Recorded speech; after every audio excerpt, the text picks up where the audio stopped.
Papunta na kami ngayon sa target site at hindi ako natatakot. Talagang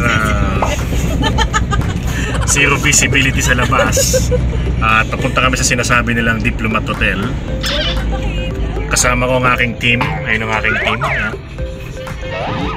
Estilo namin dito sa vlog na to tumpultahin yung mga multo daw sa sinasabing Diplomat Hotel. Takutan sa vlog.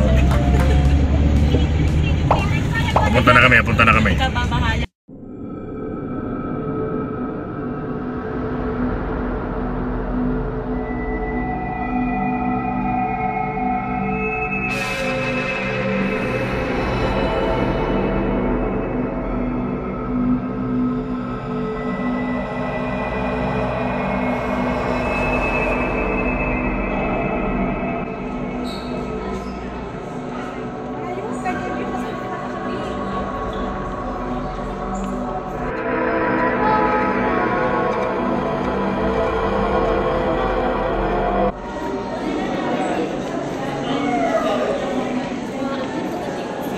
Wala pa naman ako nakaramdamang kakaiba sa kasalukuyan, no?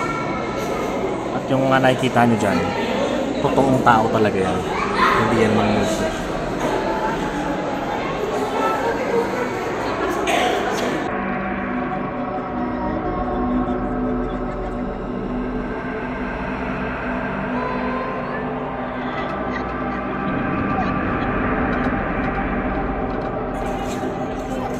Sinang gagawin mo pag nahulog ko yung phone mo dito? Patawarin ka.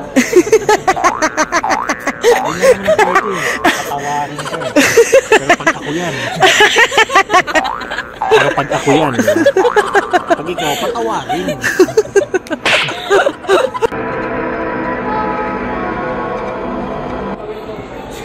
Konting trivia lang. Itong Diplomat Hotel, dati pala kumbaga bakasyonan ng mga paring Dominikano noong unang panahon. Katapos noon, yung architect pala nag-disenyo nitong Diplomat Hotel. Siya ring architect na nag-design ng University of Santo Tomas. Konting trivia lang. Thank you, Kuya Kim. Ang panlaw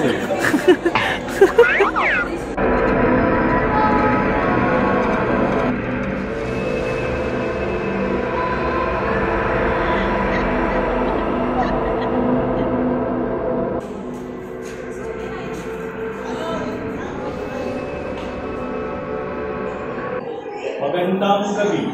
Ayan. Chay.